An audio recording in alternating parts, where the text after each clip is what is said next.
Welcome to institution UPSC. मेरा नाम है भूपेंद्र और आप देख रहे हैं यूपीपीएससी प्री 2023 का क्वेश्चन पेपर का एनालिसिस। ऑलरेडी हम एक पार्ट बना चुके हैं जिसमें हिस्ट्री के बारे में बात की थी। इस पार्ट में भी हम हिस्ट्री के ही बारे में बात करेंगे। दरअसल हिस्ट्री के हमारे दो पार्ट्स हो चुके हैं। पहला पार्ट ऑलरेडी पब्लिश हो चुका है, ये सेकंड पार्ट है। अगर आपने प्री दे रखा है तो बहुत अच्छी बात है, आपको इसमें आंसर एनालाइज करने में काफ़ी मदद मिलेगी। और अगर आपने नहीं दिया है और आप देना चाहते हैं तब भी आपके लिए बहुत बेनिफिशियल रहेगा, क्योंकि कैसे क्वेश्चन पूछे जाते हैं और क्या हमें तैयारी करनी है, इन सब की जानकारी आपको मिलेगी। चलिए क्लास को शुरू करते हैं, वीडियो की शुरुआत करते हैं। तो पहला क्वेश्चन हमारे सामने आता है, वो ये है कि पेशवा का क्रोनोलॉजिकल ऑर्डर में अरेंज करिए। ठीक है, तो पेशवा को क्रोनोलॉजिकल ऑर्डर में अरेंज करिए। तो बालाजी विश्वनाथ, बाजीराव, नारायण माधवराव, फिर नारायण राव एंड माधवराव, इन्हें अरेंज करना है। अगर आपको इनका अरेंजमेंट नहीं पता है तो फिर भाई दिक्कत हो जाएगी। तो इनकी क्रोनोलॉजी कई बार कई सारे एग्जाम में पूछी जा चुकी है। अब पेशवा क्या होते हैं? देखो, जैसे वजीर होता है या महामंत्री होते हैं, यानी राजा का राइट हैंड, तो उसी तरीके से एक पद होता था मराठी सभ्यता में, ये कह सकते हैं जी, तो उन्हें बोलते थे पेशवा। अब जो पद होता था ये होता था मेरिट बेस्ड, हेरारिकल पोजीशन नहीं थी, यानी आपको ऐसा नहीं था कि आपका बेटा है वही पेशवा बनेगा। आपकी काबिलियत के आधार पे आपको पेशवा बनाया जाता था। तो सबसे पहले पेशवा थे मोरोपंत पिंगले, ठीक है, उसके बाद ये पेशवा बने हैं। लेकिन जब से बालाजी विश्वनाथ पेशवा बनते हैं उसके बाद से ये रिंग पूरा चेंज हो जाता है। फिर इनके बाद जो बच्चे बने, ठीक है, यही एक तरीके से पूरी हायरार्की को लेकर चलते हैं। तो बालाजी विश्वनाथ के बेटे बाजीराव बनते हैं पेशवा, देन उनके बेटे बनते हैं, देन उनके बेटे बनते हैं, देन उनके बेटे बनते हैं। इस तरीके से ये कह सकते हैं एक हेरिडेटरी पोजीशन हो जाती है। ठीक है, तो अगर आपने ये मूवी देख रखी है हमारी बाजीराव एंड बाजीराव मस्तानी, ठीक है, तो इसमें पेशवा बनने के लिए एक टेस्ट होता है बुद्धि का और आपके बल का। तो इसमें तीर होता है, तो ये वाला सीन देखा होगा, मोर के पंख को दो टुकड़ों में काटने वाला। तो इसका मतलब ये हो गया कि अगर आपको पेशवा बनना है तो फिर आपको एक टेस्ट देना पड़ता था, मतलब एक अपनी काबिलियत सिद्ध करनी पड़ती, तभी पेशवा बनते थे। लेकिन उसके बाद से बाजीराव मस्तानी के बाद से मतलब तो ये काम खत्म हो जाता है। तो ये पूरी लिस्ट है, आप एक बार देख सकते हैं। तो सबसे पहले जो थे वो बालाजी विश्वनाथ, इस क्रम में। देन बाजीराव, ये वही मस्तानी वाले बाजीराव हैं। देन बालाजी बाजीराव, ये इनके बेटे थे। माधवराव, नारायण माधवराव, फिर नारायण राव, रघुनाथ राव, माधवराव, बाजीराव सेकंड, इस तरीके से चलते हैं। तो आई होप कि अब आप इसका आंसर कर पाएंगे। एक बार इसे देख लीजिएगा। चलिए नेक्स्ट देख लेते हैं। Eastern boundary of Harappan culture is indicated by which of the following. तो अगर हड़प्पा के बारे में नहीं पता है तो फिर भाई दिक्कत हो जाएगी। हड़प्पा में क्या है, देखो एक चीज समझ लो, नॉर्थ में, सबसे नॉर्थ में कौन सी साइट हमको देखने को मिलती है? मांदा, ये हमको कश्मीर के आसपास देखने को मिलती है। देन आलमगीर, ये हमको लखनऊ के आसपास देखने को मिलेगी। देन दाइमामाद, ये हमको नॉर्दर्न महाराष्ट्र में देखने को मिल जाती है। देन हमको यहाँ पर मिलता है सुतको जेंडोर, सुतको जेंडोर, या इसको सुरकोटड़ा भी बोलते हैं, सुरको जेंडोर भी बोलते हैं। तो ये हमको ईरान के साइड में लगभग देखने को मिल जाती है। तो ये ईस्ट वेस्ट नॉर्थ साउथ ये बाउंड्रीज हो जाती हैं, इनको याद रख लीजिएगा। क्या पूछा गया है हमसे? ईस्टर्न बाउंड्री पूछी गई है, तो ईस्टर्न आलमगीर, ठीक है, आलमगीरपुर। नेक्स्ट क्वेश्चन देख लेते हैं, चरक संहिता। अब ये जो क्वेश्चन है चरक संहिता का, ये बाउंसर है। मोस्टली ऐसे क्वेश्चंस आपको याद नहीं रह पाएंगे, बड़ा मुश्किल होता है कौन सी संहिता से कौन से पुराण से क्या पूछ रहे। ठीक है, ये डिफिकल्ट क्वेश्चन है। हालांकि इससे पहले जो क्वेश्चन किया है ये सबसे आसान क्वेश्चन माना जाता है। ठीक है, तो चरक संहिता में पूछ लिया है कि ये कितने पार्ट्स में डिवाइड है और इसमें कितने चैप्टर हैं। ठीक है, अगर ये पता है तो अच्छी बात है, नहीं पता है तो फिर ऐसा मत समझना कि आप कमजोर हैं। बहुत स्वाभाविक सी बात है कि आपको ना पता हो। ठीक है, तो इसमें टोटल 8 सेक्शन है और 120 चैप्टर इसमें हमको देखने को मिल जाते हैं। ठीक है, अब जो चरक संहिता है, चरक संहिता प्लस सुश्रुत संहिता। अब सुश्रुत कौन है, इसके बारे इनके बारे में हमें जरा बताइएगा कमेंट सेक्शन में। तो सुश्रुत संहिता और चरक संहिता दोनों मिलकर बनाते हैं आयुर्वेद। ठीक है, दोनों मिलकर बनाते हैं आयुर्वेद। तो आयुर्वेद में बड़ा भाग रहता है चरक संहिता और सुश्रुत संहिता का। चलिए नेक्स्ट देख लेते हैं question. Which of the following is not correct match. तो करेक्टली मैच कौन सा नहीं है? क्या पूछा गया है? वही इल्तुतमिश था, ठीक है, उसकी जो बेटी थी उसका नाम रजिया था, that is father of Razia. Gulbadan Begum daughter of Babur, Hamida Bano Begum wife of Alauddin Khilji, ठीक है, इस तरीके से पूछा गया है। आपको बताना है कौन सा सही नहीं है, इसका मतलब ये हो गया कि 4 में से 3 तो सही होंगे, एक गलत होगा। हाँ, इसमें प्रॉब्लम जब आ जाती जब इसमें 1 2 और 1 2 3 करके पूछता तब समस्या आ जाती है। तो इल्तुतमिश फादर ऑफ रजिया, ये बिल्कुल बात सही है, कोई दिक्कत नहीं है, बिल्कुल फैक्चुअल बात है। रजिया सुल्तान के बारे में सुना ही होगा, फिर इल्तुतमिश के जाने के बाद रजिया सुल्तान ने ही कमान संभाली, ठीक है। बाबर के बारे में बात की जाए तो बाबर बड़ा इंपॉर्टेंट करेक्टर है हमारे मेडिवल हिस्ट्री का, और इसको सबको पढ़ना चाहिए। तो ये ऐसा व्यक्ति है जो जिंदगी भर मार खाया है और लेकिन इसने हार नहीं मानी है। अब बाबर जहाँ जहाँ गया वहाँ वहाँ इसका इसने खाते खोले अपने, तो कई सारे इसके बच्चे बच्चे भी रहे हैं, तो लड़के भी हैं लड़कियां भी हैं। एक बार देख लेते हैं कौन कौन है। ये लिस्ट है, आप इन्हें एक बार देख सकते हैं। हुमायूं के बारे में आपको पता होगा क्योंकि हुमायूं हम पढ़ने को देखने को मिलता है कि अगला राजा बना था। दैन गुलबदन बेगम इसकी डॉटर रही हैं, हिंदल मिर्जा, और इस तरीके से कई सारे रहे हैं, ठीक है। अगर आपको नाम याद रह जाता है बहुत अच्छी बात है, नहीं याद रहता है कोई बात नहीं, घबराने की जरूरत नहीं है, ठीक है। चलिए, तो आप इसमें बता ही सकते हैं कि भाई गुलबदन तो ठीक है बाबर की बेटी है ही। अगर आपने हमीदा बानो बेगम के बारे में नहीं पढ़ा है तो फिर आप ये मान के चलिए आपकी मेडिवल हिस्ट्री थोड़ी सी कच्ची है। अगर आपने अकबर पढ़ा है तो अकबर की माँ थी हमीदा बानो बेगम, और हुमायूं की पत्नी थी हमीदा बानो बेगम। अकबर से इनको एसोसिएट कर लीजिएगा, ठीक है, अकबर से ने एसोसिएट कर लीजिएगा कि भाई अकबर की माँ। ऐसी बात है, अगर अकबर की माँ है तो अलाउद्दीन की वाइफ नहीं हो सकती, ठीक है। ये तो पद्मावती के पीछे ही पागल। तो ये हमारा सही आंसर होगा ऑप्शन सी। चलिए नेक्स्ट देख लेते हैं। विद रेफरेंस टू पुराण, पुराण के बारे में कोई स्टेटमेंट दे रखा है, क्या दे रखा है कि भाई विष्णु पुराण है ये मौर्यन डायनेस्टी के बारे में बताती है, और वायु पुराण है ये गुप्ता गवर्नेंस के बारे में बताती है, गुप्ता टाइम के गवर्नेंस के बारे में बताती है।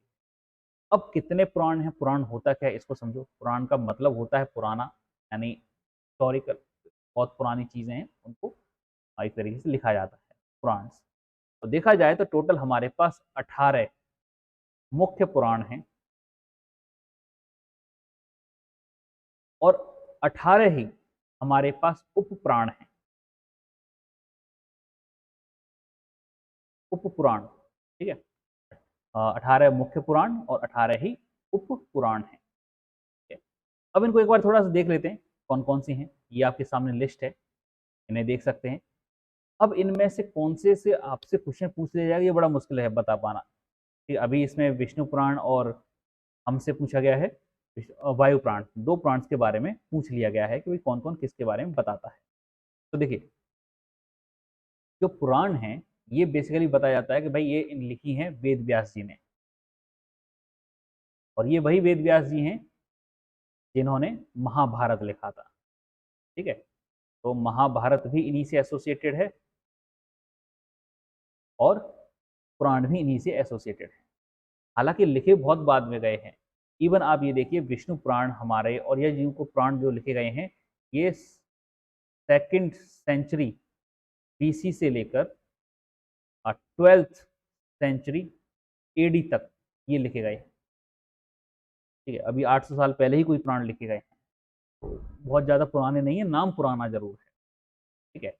एक बार देख लेते हैं। देखो जो विष्णु पुराण है, विष्णु पुराण, तो इसमें टोटल कभी कभी वर्सेस भी पूछ सकता है, याद रख लेना, एक बार पढ़ लेना जरूर। तो इसमें टोटल 6 चैप्टर हैं, ठीक है, टोटल 6 चैप्टर हैं, सॉरी 6 पार्ट हैं, मैं क्या टोटल 6 पार्ट हैं और 126 चैप्टर हैं, टोटल 126 चैप्टर। अब जो विष्णु पुराण है ये बताता है मौर्यन डायनेस्टी के बारे में। कैसे बताता है? देखो विष्णु पुराण में विष्णु के अवतार बताए गए हैं कि जितने भी अवतार हैं विष्णु, उनका वर्णन किया गया है, विष्णु अवतार की बात की गई। अब ये कहते हैं जो क्षत्रिय राज था तो क्षत्रिय राज कर रहे थे, लेकिन मौर्यन डायनेस्टी में क्षत्रिय राज नहीं करते हैं। कौन राज करते हैं? वैश्य राज करते हैं या शूद्र राज करते हैं, ठीक है। अब इसको ऐसे समझो, इसमें कहा गया है कि जब तक क्षत्रियों का राज चल रहा था उसके बाद से जो नॉन क्षत्रियों का राज शुरू हुआ है उसका वर्णन मौर्यन डायनेस्टी या विष्णु पुराण में दे रखा है। अब ये क्षत्रियों का राज खत्म कैसे होता है? तो क्षत्रियों में एक राजा हुए हैं जिन्हें बोला जाता है महानंदी। महानंदी ये एक राजा हुए। इन्होंने क्या किया था, इन्होंने शादी कर ली नॉन क्षत्रिय गर्ल से, ठीक है, नॉन क्षत्रिय गर्ल से शादी कर ली। और यही कारण बताया जाता है कि महानंदी की शादी करने के बाद नॉन क्षत्रिय राज शुरू हो जाता है और क्षत्रियों का राज खत्म सा हो जाता है। ठीक है, तो हमारा जो विष्णु पुराण है ये मौर्यन डायनेस्टी के बारे में बताता है। सिमिलर वायु पुराण हमारा गुप्ता टाइम पीरियड में लिखा गया है, तो गुप्ता इसके बारे में बताता है। इसी तरीके से एक और पुराण है जैसे मत्स्य पुराण है, ठीक है, मत्स्य पुराण हमें सातवाहना के बारे में बताता है। ठीक है, तो जो आंध्रा में है सातवाहना, ठीक है, सातवाहनास के रूल के बारे में, उनकी डायनेस्टी के बारे में बताता है। तो इसी तरीके से जब जिस टाइम पर जो पुराण लिखे गए हैं उस एरिया के या उस समय के डायनेस्टीज के बारे में, उनके रूल के बारे में कुछ झलक हमको देखने को मिल जाती है। चलिए, तो इसमें आंसर हमारे बोथ होंगे भाई, दोनों ही बात सही है। नेक्स्ट देख लेते हैं, who among the following ruler of Kashmir abolish jizya and cow slaughter. देखो कश्मीर क्या है कि बड़ा इंपॉर्टेंट है, आज भी इंपॉर्टेंट था और पहले भी इंपॉर्टेंट था। लेकिन कश्मीर में एक ऐसा राजा हुआ जो कि मतलब फैंटेस्टिक था। उसके सामने अकबर, अशोक, ये सब फीके से नजर आते हैं। मैं तुलना नहीं कर रहा हूँ, लेकिन हाँ ये बोल रहा हूँ कि एक अल्टीमेट लेवल का राजा जरूर हुआ है। अब इसके बारे में ज्यादातर लोगों को पता नहीं होता। समझो, जिजिया पहले क्या समझ लेते हैं। जिजिया क्या है? जिजिया एक टैक्स है जो कि नॉन मुस्लिम्स पर लगाया जाता है, हिंदूज पे नहीं, नॉन मुस्लिम्स पे। अब नॉन मुस्लिम्स में आ जाते हैं हिंदू, क्रिश्चियन, सिख, जैन, बुद्ध, सब आ जाते हैं, मुस्लिम को छोड़ के सब। तो जिजिया लगता है मोस्टली नॉन मुस्लिम्स पर। और अगर इंडिया में बात करें तो मोस्टली हिंदूज को ये पे करना होता था। और इस जिजिया को लगाने का जो जिक्र है ये हमें कुरान और हदीस दोनों में देखने को मिल जाता है। हालांकि कोई रेट फिक्स नहीं है, लेकिन हाँ ये देखने को मिल जाता है। और मोस्ट जगह पर हमको देखने को मिला है कि जहाँ भी इस्लामिक रूल रहा है वहाँ पर हमें ये जिजिया देखने को मिला है। ठीक है, इंडिया में किसने लगाया था जिजिया? कुतुबुद्दीन ऐबक। ठीक है, कुतुबुद्दीन ऐबक ने पहली बार इंडिया में जिजिया इम्पोज किया था। इनके लगाए हुए जिजिया को अकबर ने हटा दिया था। ठीक है, अकबर ने हटा दिया था। अकबर के बाद इन्हीं के वंश में आता है औरंगजेब। औरंगजेब दोबारा से इम्पोज कर देता है जिजिया को। और औरंगजेब का लगाया हुआ जिजिया हटाता है जहांदर शाह। ठीक है, जहांदर शाह लास्ट रूलर था जिसने जिजिया हटाया था। उसके बाद से जिजिया खत्म हो जाता है। ये तो इंडिया की बात हो गई। बात करते हैं कश्मीर की। कश्मीर में क्या था? कश्मीर में एक राजा हुआ है, इसका नाम है गयासुद्दीन जैन उल अब्दीन। ठीक है, अब ये जो राजा हुआ है इसको बोला जाता है बुद्ध शाह। बुद्ध शाह क्यों बोला जाता है? क्योंकि बहुत ज्यादा टॉलरेंट था और जो उसकी जनता थी इसे बहुत ग्रेट मानती, इसलिए वजह से एक नाम पड़ जाता है बुद्ध शाह। तो आपसे नेक्स्ट बार पूछा जा सकता है कि which of the following king is known as Buddha Shah. ठीक है, अभी कौन सी डायनेस्टी से था? शाहमीर डायनेस्टी से था, कश्मीर में इसने राज किया था। एक और रचना है जिसे हम बोलते हैं राज तरंगिणी। राज तरंगिणी हालांकि लिखी है कालाहन ने। ठीक है, तो राज तरंगिणी कालाहन ने लिखी है। अब राज तरंगिणी कालाहन के लिखने के बाद राज तरंगिणी के दो पार्ट और लिखे गए हैं, first and sorry second and third, that is Rajatarangini Dwitiya and राज तरंगिणी तृतीय। तो राज तरंगिणी द्वितीय लिखी है जॉन राजा ने, जिन्होंने इन बुद्ध शाह का यानी जैनुल अब्दीन का 35 साल का जो रेन है इसे डिस्क्राइब किया हुआ है। तो राज तरंगिणी तृतीय ने बाद वाला जो टाइम पीरियड है उसे लिखा है। अच्छा, लिखा किसने है? श्रीवरा ने। ठीक है, तो श्रीवरा ने राजतरंगिणी तृतीय लिखी है। तो राजतरंगिणी फर्स्ट किसने लिखी है? कालाहन ने, सेकंड जॉन राजा ने, तीसरी श्रीवरा ने। ठीक है, अब इन्हें अकबर ऑफ कश्मीर भी बोला गया। हालांकि अकबर बहुत बाद में आए, लेकिन अकबर ज्यादा फेमस। देखो अकबर तो बहुत बाद में आए थे ना, लेकिन बोला इन्हें जाता है अकबर ऑफ कश्मीर। वो इसलिए क्योंकि उन्होंने जिजिया खत्म किया था। बस कायदा ये कहता है कि अकबर का नाम होना चाहिए जैनुल अब्दीन। ठीक है, क्योंकि अकबर ने इन्हीं को फॉलो किया था बेसिकली। तो इन्हीं के टाइम पीरियड में राज तरंगिणी थी और महाभारत, इन दोनों को ट्रांसलेट किया गया पर्शियन लैंग्वेज में। पर्शियन लैंग्वेज में। उनकी एक और छोटा सा है, ठीक है, इसको देख लेना। एक कुलर लेक है, उसमें एक आइलैंड इन्होंने क्रिएट किया था जिसको नाम दिया था इन्होंने जेनालांग। तो ये इनके बारे में थोड़ी सी डेस्क्रिप्शन हो गया। आई होप कि अब आप आंसर कर ही सकते हैं कि भाई जिजिया और काउ स्लॉटर किसने बंद किया। ठीक है, तो जैनुलब्दीन ने। नेक्स्ट देख लेते हैं, with reference to EV Ramaswamy Nayar. अब ये बड़ी पर्सनैलिटी हुए हैं साउथ इंडिया में, और साउथ इंडिया में ने जो गांधी को दर्जा हासिल है, महात्मा गांधी जी को, वही सेम लगभग दर्जा हासिल है ईवी पेरियार को, या यूं कहें रामास्वामी नायकर को। तो इन्हें ईवी पेरियार भी बोला जाता है और बाबा पेरियार नाम से भी ये बड़े फेमस रहे। जब नॉन कॉपरेशन मूवमेंट चल रहा था 1919 में, तो इन्होंने नॉन कॉपरेशन मूवमेंट अटेंड किया, इंस्पायर हुए कि नहीं हमको आज़ादी चाहिए, और कुछ चीज़ों से इंस्पायर भी हुए थे, तो इन्होंने नॉन कॉपरेशन मूवमेंट में पार्टिसिपेट किया। ये बात बिल्कुल सही है, लेकिन कुछ समय बाद इनकी कुछ आइडियोलॉजिकल डिफरेंस आए महात्मा गांधी जी के साथ, तो इन्होंने कांग्रेस छोड़ दी। ठीक है, कांग्रेस छोड़ के इन्होंने अपने ही सत्याग्रह चालू कर दिए, शुरू कर दिए, जिसमें मुख्य सत्याग्रह है वो है वाइकॉम सत्याग्रह। ठीक है, वाइकॉम सत्याग्रह। और क्योंकि गांधी से नाराज थे और कहा कि देखो यार, द्रविडियंस या नॉन द्रविडियंस ब्राह्मण्स और द्रविडियंस ब्राह्मण्स, या यूं कहो कि इनके बीच में पक्षपात बहुत ज़्यादा है और गांधी इस पर जोर नहीं दे रहे। ठीक है, और गांधी से डिससेटिस्फाई होकर इन्होंने सेल्फ रिस्पेक्ट मूवमेंट की भी शुरुआत की। तो ये भी पूछा जा सकता है कि सेल्फ रिस्पेक्ट मूवमेंट किसने शुरू की। ठीक है, अब आज आप जो पार्टी देखते हैं डीएम के पीछे भी इनका एक बड़ा योगदान रहा है। ठीक है, द्रविड़ मंत्रम खजम, तो इनके पीछे भी इनका बड़ा योगदान रहा है। हालांकि इनकी जो डेथ हुई थी वो 1973, काफ़ी आज़ादी के बाद में हुई। बाकी डिटेल में हम नॉर्मल क्लासेस में बात करेंगे, फिलहाल आप आंसर करने लायक हैं तो इसमें आंसर किया जा सकता है। नेक्स्ट क्वेश्चन देख लेते हैं, आर्कोलॉजिकल साइट के बारे में बात की गई है। अब नेवसा, इसामपुर, दिंदवाना एंड गुडियम केव, इनके बारे में बात की गई। हाँ, अगर आपने करंट अफेयर्स के रेगुलर टच में है तो गुडियम केव रिसेंटली न्यूज़ में आया भी था।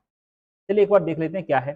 तो नेवसा क्या है, अहमदनगर डिस्ट्रिक्ट में, महाराष्ट्र में एक साइट है। ठीक है, अब ये जो बड़ी फेमस है, क्यों फेमस है? क्योंकि पैलियोलिथिक साइट है। ठीक है, ये एक क्या है, पैलियोलिथिक साइट है। साथ ही साथ यहाँ पर कुछ टेम्पल हैं, जैसे निधि निवास, या इन्हें बोला जाता है टाउन ऑफ कुबेर। ठीक है, जो कुबेर महाराज हैं, लॉर्ड कुबेर, उनका ये टाउन भी बोला जाता है। कुछ टेम्पल हैं जैसे शनि महाराज, शनि श्रृंगेश्वर टेम्पल, ये यहाँ पर हमको देखने को मिल जाता है। अब नेवसा जो सिटी है ये एक और बात के लिए फेमस है, वो है मोहिनी की। तो ये मोहिनी कौन है? तो जब समुद्र मंथन हो रहा था तो वहां से हमें अमृत भी मिला और जहर भी मिला। ठीक है, तो अमृत पीने की होड़ लगी कि भाई कौन पिएगा। एक तरफ देवता थे, एक तरफ राक्षस थे, दोनों में क्या बोल रहे कि हम पिएंगे हम पिएंगे। तो विष्णु भगवान क्या करते हैं, मोहिनी का अवतार लेते हैं, सुंदर कन्या बनते हैं और थल से देवताओं को अमृत पिलाते हैं, और जो राक्षस थे उन्हें पानी पानी पिला के निपटा देते हैं। अब ये चोरी पकड़ लेते हैं राहु, राहु एक राक्षस। अब ये धोखे से अमृत पी लेते हैं। हालांकि विष्णु भगवान की गर्दन जरूर काट देते हैं लेकिन मरते नहीं है, तो सिर अलग जिंदा होता है, धड़ अलग जिंदा होता है, तो यहीं से बन जाता है राहु केतु। तो ये जो घटना थी ये भी इसी नेवसा सिटी की ही मतलब फेमस है। ठीक है, तो इतना हमें पता चल गया कि भाई नेवसा कहाँ है। नेवासा हमें महाराष्ट्र में देखने को मिल जाता है। बाकी दिंदवाना एक बड़ी फेमस साइट रही है, आपको एनसीईआरटी में कई बार दिंदवाना का नाम देखने को मिल जाएगा। ठीक है, तो राजस्थान में है, इसमें हैंड एक्स फाउंड मिला था। ठीक है, हैंड एक्स मिला था बेसिकली। ठीक है, गुडियम केव ये रिसेंटली न्यूज़ में थी। क्यों न्यूज़ में थी? क्योंकि तमिलनाडु का जो फॉरेस्ट डिपार्टमेंट है इसने इसे प्री हिस्टोरिक डिक्लेयर करने की कोशिश की थी। कहा कि हम इसे प्री हिस्टोरिक डिक्लेयर कर देते हैं और इसे एक साइट डिक्लेयर कर देते हैं, एक तरीके से हेरिटेज के लिए डिक्लेयर कर देते हैं। ठीक है, तो बेसिकली क्या है, रॉक शेल्टर है, साउथ इंडिया में हमें देखने को मिल जाता है। यहाँ पर हमें प्री हिस्टोरिक स्टोन टूथ्स देखने को मिले थे, तो ये सब चीज़ें हमको देखने को मिलती हैं। नेक्स्ट क्वेश्चन देख लेते हैं, विच ऑफ द फॉलोइंग पेयर, तो स्कूल ऑफ थॉट्स। अब इस पर मैं ऑलरेडी एक वीडियो बना चुका हूँ स्कूल ऑफ थॉट्स पर, नॉर्मल क्लासेस में आपको मिल जाएगी। आप मैं डिस्क्रिप्शन में भी दे देता हूँ और आई बटन पर भी मैं इसका लिंक छोड़ देता हूँ। अगर आप नॉर्मली पढ़ना चाहते हैं तो फिर आप पढ़ सकते हैं, वो 1.5-2 घंटे की क्लास है, उसमें मैंने कवर किया हुआ है स्कूल ऑफ थॉट्स। तो चलिए देख लेते हैं। इसमें बताना है कौन सा करेक्टली मैच है। इसका मतलब ये है कि 3 गलत होंगे, 1 सही होगा, तो सही वाला बताना है। चलिए, तो ये है स्कूल ऑफ थॉट्स फिलोसफी। तो देखो, वैसे अगर आप क्वेश्चन में भी जाओगे ना तो क्वेश्चन में भी काफी कुछ मिल जाएगा। जैसे पतंजलि का नाम आया है, पतंजलि किससे रिलेटेड है? योग से रिलेटेड है। ठीक है, तो इन्होंने योगा की शुरुआत की थी। समझ में आता है कि भाई नहीं होगा, बाकी का नाम नहीं सुना होगा, लेकिन हाँ पतंजलि वाला आपको पता चल जाएगा कि नॉर्मली कि भाई फर्स्ट तो आंसर नहीं है।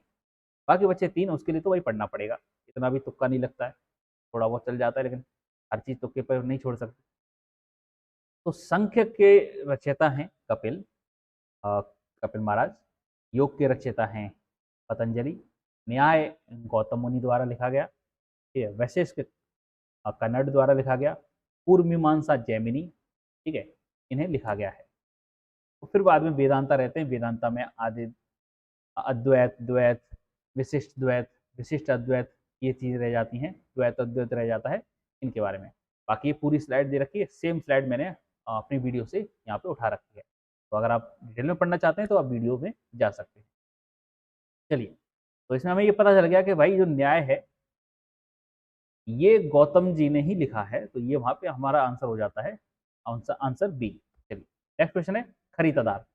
अब ये खरीदादार बड़ा अजीब सा शब्द है। जब मैंने ये क्वेश्चन में देखा, नॉर्मली हमको ये किताबों में देखने को मिलता ही नहीं है। एनसीईआरटी में देखोगे ये नहीं मिलता आसानी से देखने को, बड़ा विचित्र सा शब्द है। और आप नेट पे भी सर्च करोगे तो अभी ज़्यादा कुछ आपको देखने को मिलेगा नहीं इसके बारे में। अब खरीदार का बेस, खरीद का जो मतलब है वो है पॉकेट। खरीद का जो मतलब है वो है पॉकेट। ठीक है, या एक कोई पैच आपके पास है, कुछ थैला है, उसे बोलते थे खरीद। होता क्या था कि जब भी कोई राजा किसी को अपना संदेश भेजना चाहता था या कोई आ, आदेश भेजना चाहता था, तो इन खरीदार को भेजा जाता था।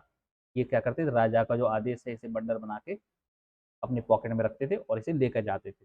ये डिस्पैचर ऑफ रॉयल डिक्री। सही आंसर हमारा ये होगा। नेक्स्ट है हिंद फौज के बारे में बात की गई है, आजाद हिंद फौज के बारे में, और पूछा गया है कि भाई फीमेल जो रेजिमेंट थी, ठीक, उसका नाम क्या था। तो सुभाष चंद्र बोस द्वारा जो आजाद हिंद फौज थी उसमें एक फीमेल रेजिमेंट भी थी, उसका नाम क्या था। ऑप्शन दे रखे हैं, वीरांगना, रानी झांसी रेजिमेंट, रानी भवानी रेजिमेंट, भारत माता रेजिमेंट। तो आजाद हिंद फौज के बारे में अगर हम बात करें तो आजाद हिंद फौज नेताजी सुभाष चंद्र बोस ने नहीं बनाई थी। किसने बनाई थी? कैप्टन मोहन सिंह। कब बनाई थी? 1942 में। नेताजी सुभाष चंद्र बोस 1943 में इसमें ज्वाइन होते हैं और ये इसे रिवाइव करते हैं। ठीक है, इसकी कमान संभालते हैं। और जैसे ही नेताजी इसकी कमान संभालते हैं, तो जो आर्मी की यूनिट थी ये अपने आप को एक गवर्नमेंट डिक्लेयर कर दी थी, सरकार डिक्लेयर कर दी थी, जिसको नाम दिया जाता है आज़ाद हिंद गवर्नमेंट। कब किया जाता है? 21 अक्टूबर, यानी 21 अक्टूबर 1943 में नेताजी सुभाष चंद्र बोस ने इसकी कमान अज्यूम की थी। अब ये जो आज़ाद हिंद गवर्नमेंट है, आज़ाद हिंद सरकार है, इसे बोला जाता है government in exile. Government in exile का मतलब ये हो गया कि भाई हम सरकार हैं लेकिन हम अपने देश में नहीं है, हम बाहर निकाले जा चुके हैं। बाहर निकले हुए हम पहुंच जाएंगे। जैसे आप अभी देखोगे तिब्बत में जो दलाई लामा हैं, जो कि अभी कहाँ रह रहे हैं, ये आप जगह बताइए कि अभी कहाँ रह रहे हैं इंडिया में। ठीक है, तो उन्हें बोला जाता है गवर्नमेंट इन एग्जाइल। सेम तरीके से ये भी चल रहे थे। अच्छा, नेताजी सुभाष चंद्र बोस का काफ़ी गहरे संबंध थे जर्मन्स में और जापानीज में। अब क्यों थे? क्योंकि एक तरफ थी ब्रिटेन, दूसरी तरफ जर्मनी और जापान। अब क्या है कि इंडिया का दुश्मन कौन? ब्रिटेन। ब्रिटेन का दुश्मन कौन? जर्मनी और जापान। तो नेताजी ने कहा कि भाई दोस्त का और दुश्मन का दुश्मन हमारा दोस्त होगा। तो नेताजी तुरंत गए जर्मनी में हिटलर के पास, जापानीज के पास, और दोस्ती कर ली और जो भी संभव मदद थी वो लेने और देने का वादा कर लिया। अब क्योंकि अंडमान निकोबार आइलैंड पर जापानीज ने कब्जा कर लिया था, वहाँ की ब्रिटिश सरकार को भगा दिया था। और नेताजी ने कहा कि भाई ऐसा है कि अब हम तुम्हारे साथ हैं और हम भी ब्रिटिशर से लड़ना चाहते हैं। इसके कारण क्या हुआ, नेताजी सुभाष चंद्र बोस के कहने पर जो अंडमान निकोबार आइलैंड है ये आईएनए को सौंप दिया गया, इंडियन नेशनल आर्मी को सौंप दिया गया। अच्छा, ये आईएनए बना कहाँ था? ये बना था सिंगापुर में, वहां पर ये बना था। ठीक है, अब इसमें राज बिहारी बोस का नाम आपको देखने को मिलेगा। इनका नाम याद रखना, इनका नाम आगे क्वेश्चन में भी हम इस्तेमाल करेंगे, ठीक है, उनके बारे में बाद में बताएंगे। ठीक है, तुरंत ही क्या होता है, कुछ समय बाद ही 3 फाइटिंग ब्रिगेड बनाई जाती हैं आईएनए में ही, जिनका नाम दिया जाता है गांधी, आजाद, नेहरू। तो जिन लोगों को लगता है कि भाई सुभाष चंद्र बोस और गांधी आपस में एक दूसरे के दुश्मन हुआ करते थे, ऐसा नहीं था। हाँ, आइडियोलॉजिकल डिफरेंस थे, लेकिन हाँ दोनों एक दूसरे का सम्मान करते थे, इज्जत करते थे, है ना। तो उनके नाम पे नाम पड़ता है ब्रिगेड्स का, गांधी, आजाद, नेहरू। कुछ समय बाद सुभाष चंद्र बोस के नाम पे भी एक ब्रिगेड बनती है। ठीक है, एक ब्रिगेड बनती है रानी झांसी ब्रिगेड, झांसी लक्ष्मीबाई के बारे में, तो रानी झांसी ब्रिगेड बनती है जो कि विमेंस के लिए थी। ठीक है, और यही वो टाइम पीरियड था जब इन्होंने एक बड़ा फेमस स्लोगन दिया था, give me blood I will give you freedom, तो मुझे खून दो मैं तुम्हें आज़ादी दूंगा। और नेताजी सुभाष चंद्र बोस ने ही गांधी को फादर ऑफ नेशन कहकर पुकारा था। उस पहले किसी ने भी गांधी को फादर ऑफ नेशन नहीं बोला था। ठीक है, तो फादर ऑफ नेशन, तो एक रेडियो से हिंदुस्तान को एड्रेस कर रहे थे, तब बोला था कि भाई गांधी जी, आपके आशीर्वाद की ज़रूरत है और आप फादर ऑफ नेशन हैं, तो आप हमें आशीर्वाद दीजिए। इस देखो, मतभेद अपनी जगह पर हैं, रिस्पेक्ट अपनी जगह पर। ठीक है, नेक्स्ट देख लेते हैं। Who among the following women freedom fighters is not associated with quit India movement? Quit India movement 1942, बताइए कौन इनमें शामिल नहीं था? ठीक है, देख लेते हैं। अरुणा असफ अली, इन्हें बाद में भारत रत्न भी मिलता है। इन्होंने क्या था, ग्वालियर टैंक मैदान में तिरंगा को होस्ट किया था। और पुलिस ने, जो नॉर्मल होता है कि लाठी चार्ज, बर्बरता, गोली चलाना, ये इन्होंने झेला हुआ है। ठीक है, अब मतंगनी हजरा 1942 में एक 73 साल की विमेन 6000 लोगों को लीड करती हुई आगे बढ़ रही हैं, लोकल पुलिस स्टेशन में जा रही हैं, वहाँ पर तिरंगा झंडा फहराना है। ठीक है, वही चीज़ भाई, गोली चलाई जाती हैं, इन्हें 3 गोली मारी जाती हैं। ये गाना गाते हुए, वंदे मातरम कहते हुए, तिरंगा को हाथ में पकड़े इनकी डेथ हो जाती है। कनकलता बरुआ 17 साल की महिला, तिरंगा फहराने की उत्सुक, क्विट इंडिया मूवमेंट में पार्टिसिपेट करती हुई गोपुर पुलिस स्टेशन की तरफ लीड करती हुई, इन्हें भी गोली मारी जाती है और ये भी मर जाती है। तारा रानी श्रीवास्तव, अब ये और इनके हस्बैंड दोनों ही पार्टिसिपेट करते हैं। इनके हस्बैंड का नाम था फुलेंदु बाबू। ये भी जाते हैं कि भाई हमको तिरंगा फैलाना है, और सिवान पुलिस स्टेशन में ये भी नारेबाजी करते हैं। तो पुलिस क्या करती है कि एक गोली चलाती है, जिनमें फुलेंदु बाबू की वो गोली लग जाती है, हालांकि वो मरते नहीं है, लेकिन फिर भी तारा रानी रुकती नहीं है, ये चल भी जाती हैं। और तिरंगा फहरा कर जब ये वापस लौट रही होती है, तब इन्हें पता चलता है इनके जो पति थे ये खत्म हो चुके। ठीक है, तो कहने का मतलब है बलिदान बहुत दिया गया है, इस आज़ादी के लिए पे करना पड़ता है। सुचिता कृपलानी काफ़ी फेमस रही हैं और आगे तक इन्होंने कांग्रेस को लीड भी किया है। ठीक है, तो ये लोग हमारे एसोसिएटेड हैं, देख लेते हैं। तो मतंगनी हजरा, कनकलता बरुआ, अरुणा असफ अली, तीनों ही freedom fighters quit India movement से एसोसिएटेड रही हैं। बात आती है, देखो आंसर तो हमें मिल गया कौन एसोसिएटेड नहीं है, तो बात यह है कि शांति घोष एसोसिएटेड नहीं है, लेकिन ये हैं कौन, एक बार इनके बारे में जरूर देखना चाहिए। तो शांति घोष क्या था, इन्होंने बंगाल के गवर्नर को मारने की कोशिश की, तब ये कम डेंजर नहीं थी। ठीक है, तो बंगाली गवर्नर को मारने की कोशिश की, इनकी एक दोस्त थी सुनीति चौधरी, इनके साथ मिलकर, हालांकि ये सक्सेसफुल नहीं होता है, तो अटेम्प्ट जरूर किया जाता है मारने का। नेक्स्ट है यूनाइटेड प्रोविंस किसान सभा। यूनाइटेड प्रोविंस किसान सभा बनाई जाती है, तो इसका लीडर कौन था? मॉडर्न हिस्ट्री से बहुत सारे क्वेश्चन पूछे गए। कौन था? स्वामी सहजानंद सरस्वती, बाबा रामचंद्र, इंद्र नारायण द्विवेदी, पंडित जवाहरलाल नेहरू। देखो बाबा रामचंद्र बिल्कुल एसोसिएटेड थे, इंदिरा नारायण द्विवेदी ये भी एसोसिएटेड थे, पंडित जवाहरलाल नेहरू ये भी एसोसिएटेड। अब आपको बताना है कि किसने फॉर्म की थी, फाउंडर कौन था। फाउंडर देख लेते हैं। तो होम रूल एक्टिविटीज के अंतर्गत ही इन्हें फॉर्म किया जाता है। और किसने फॉर्म किया, गौरी शंकर मिश्रा, नाम याद रख लीजिएगा, ये आगे पूछे जाएंगे। एंड इंद्र नारायण द्विवेदी, इन दोनों लोगों ने 1918 में किसान महासभा बनाते हैं। मदन मोहन मालवीय इनको बैक करते हैं, ठीक है। जुंगरी सिंह, दुगरपाल, बाबा रामचंद्र ये भी इनको लीड करते हैं, प्रोमिनेंट लीडर होते हैं, ठीक है। और बाबा रामचंद्र के कहने पर नेहरू विजिट भी करते हैं जहाँ पर ये पूरा किसान सभा लगी होती है इनकी, और नेहरू काफी हद तक इन्हें सपोर्ट भी करते रहे थे। तो एक तरीके से सारे एक दूसरे के साथ एसोसिएटेड रहे थे। लेकिन हाँ पूछा क्या गया, फाउंडर पूछा गया। फाउंडर दो हैं, गौरी शंकर मिश्रा एंड इंद्र नारायण द्विवेदी, ठीक है। चलिए नेक्स्ट क्वेश्चन देख लेते हैं। आपने किताब के बारे में बताना है।